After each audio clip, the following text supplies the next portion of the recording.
তো আপনি এই ভিডিওতে ক্লিক মারছেন তাই না, যার মানে আপনি আপনার ফেসবুকের কোনো পোস্ট অন্যদের থেকে হাইড করে রাখতে চাচ্ছেন বা লক করে রাখতে চাচ্ছেন যাতে অন্য কেউ এটা দেখতে না পারে। তো ওয়েলকাম ভিউয়ার্স, আমাদের প্রাইভেসি টেক থেকে আমি সোহাগ হোসাইন আছি আপনাদের সাথে নতুন আরও একটি ভিডিও টিউটোরিয়াল নিয়ে অনেক লম্বা সময় পর।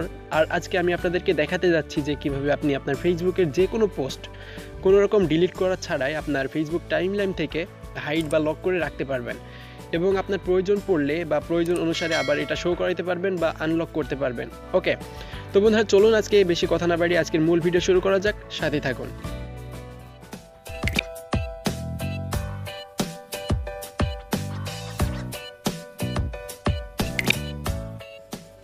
তো বন্ধুরা চলে আসলাম আমরা আজকের মূল ভিডিওতে। তো বন্ধুরা আপনি যদি আপনার ফেসবুকের কোনো পোস্ট হাইড বা লক করতে চান সেক্ষেত্রে আপনাকে প্রথমে যেই কাজটা করতে হবে সেটা হচ্ছে এই যে ফেসবুক অ্যাপটা প্রথমে ওপেন করে নিতে হবে, ঠিক আছে? আর অবশ্যই এখানে আপনার আইডিটা অবশ্যই তো লগ ইন করা থাকতেই হবে।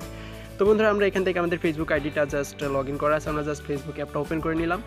দেন ওপেন করবার পর আপনি একটু খেয়াল করবেন আপনারা এখান থেকে আপনার যে প্রোফাইলের যে টাইম লাইন অপশনটা আছে সেখানে চলে যাবেন, ঠিক আছে? তো আমরা এখানে আমাদের প্রোফাইলের টাইম লাইনে চলে গেলাম। তো বন্ধুরা আপনার প্রোফাইলের টাইম লাইনে চলে আসার পর এখন আপনি আপনার যেই পোস্টটা হাইড করে রাখতে চাচ্ছেন বা লক করে রাখতে চাচ্ছেন সেই পোস্টটা জাস্ট এখান থেকে খুঁজে বের করবেন যে আপনার কোন পোস্টটা আসলে লক করতে চাচ্ছেন বা কোন পোস্টটা হাইড করে রাখতে চাচ্ছেন, ঠিক আছে? তো আমরা এখান থেকে যে কোনো একটা পোস্ট আপনাদেরকে দেখানোর জন্য জাস্ট হাইড করে দেখাই। তো ধরেন যে আমরা এই পোস্টটা হাইড করব, এই যে আপনারা এখানে দেখতে পাচ্ছেন যে একটা এখানে রোমান্টিক একটা ফটো রয়েছে, আমরা জাস্ট এই পোস্টটা ধরেন যে এখন হাইড করে দেখাবো বা লক করব, ঠিক আছে? তো এর জন্য আমাদেরকে যেটা করতে হবে যে আপনারা যেই ফটোটা বা যেই পোস্টটা হাইড করতে চাচ্ছেন সেই পোস্টে এখানে দেখবেন যে একটা 3 ডট মেনু আছে, ঠিক আছে? আপনারা দেখতে পাচ্ছেন এখানে একটা 3 ডট মেনু আছে, জাস্ট এখানে একটা ক্লিক করে দিবেন। তো আমরা এখানে ক্লিক করে দিলাম। তো বন্ধুরা আপনারা 3 ডট মেনুতে ক্লিক করে দেওয়ার পর এখানে অনেকগুলো অপশন পেয়ে যাবেন। এখান থেকে আপনারা একটা অপশন পাবেন যে এডিট প্রাইভেসি, ঠিক আছে? আপনি জাস্ট এডিট প্রাইভেসিতে ক্লিক করবেন। ওকে, তো আমরা এখানে ক্লিক করে দিলাম। তো বন্ধুরা এখানে ক্লিক করে দেওয়ার পর এখানে আপনার অনেকগুলো অপশন পাবেন। তো এখান থেকে আপনি জাস্ট এই সিমোরে ক্লিক করে দেবেন, ঠিক আছে? তো আমি সিমোরে একটা ক্লিক করে দিচ্ছি। সো বন্ধুরা সিমোরে ক্লিক করে দেওয়ার পর এখানে আপনি একদম শেষের অপশনটাতে দেখতে পারবেন অনলিমিট, ঠিক আছে?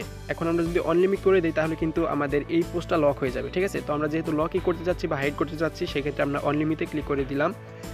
সো বন্ধুরা অনলিমিটে ক্লিক করে দেওয়ার পর এটা অটোমেটিক্যালি সেভ হয়ে যাবে, আপনাকে কিছু করা লাগবে না। এখান থেকে আপনি জাস্ট ব্যাকে চলে আসবেন।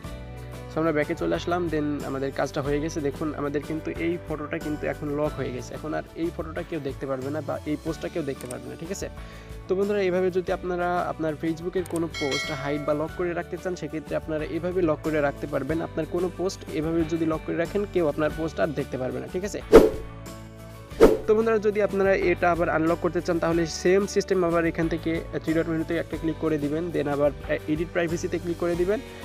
দেন এটা আবার একটু লোডিং হবে। দেন আপনি এখান থেকে যেমনটা রাখতে চান, এখানে যদি ফ্রেন্ডসে দেন তাহলে শুধু ফ্রেন্ডসরা দেখতে পারবে, যদি পাবলিকে দেন তাহলে পাবলিক এরা দেখতে পারবে, মানে সবাই দেখতে পারবে। সো এখন যদি আপনারা এখান থেকে আবার এটা আনলক করতে চান তাহলে আপনি যেভাবে করতে চান সেভাবে করে দেবেন। সো আমরা এটা ফ্রেন্ড ছিল, সো আমরা জাস্ট ফ্রেন্ডে ক্লিক করে দেবো। জাস্ট এখান থেকে আবার ক্লিক করে দেওয়ার পর আমরা আবার ব্যাকে চলে আসবো। দেন ব্যাকে আসার পর এটা দেখবো যে আবার আগের মতো হয়ে গেছে, ঠিক আছে? এই যে দেখুন এটা কিন্তু আবার শো হয়ে গেছে। সো বন্ধুরা এভাবে কিন্তু আপনারা আপনার ফেসবুকের যে কোনো পোস্ট হাইড বা লক করতে পারবেন, আবার আনলকও করতে পারবেন, ঠিক আছে? বন্ধুরা আজকে আমরা ভিডিও এখানে শেষ করব। আজকের ভিডিওটি যদি আপনাদের ভালো লাগে তাহলে অবশ্যই একটা লাইক করে দিবেন এবং পরবর্তী ভিডিওগুলো পাওয়ার জন্য এখনই এই ভিডিওর নিচ থেকে আমাদের চ্যানেলটিকে সাবস্ক্রাইব করে দিবেন, তাহলে পরবর্তী ভিডিও নোটিফিকেশনগুলো সবার আগে আপনি পেয়ে যাবেন। তো বন্ধুরা ততক্ষণ সবাই খুব ভালো থাকবেন, সুস্থ থাকবেন। আজ এখানে শেষ করলাম। খোদা হাফেজ।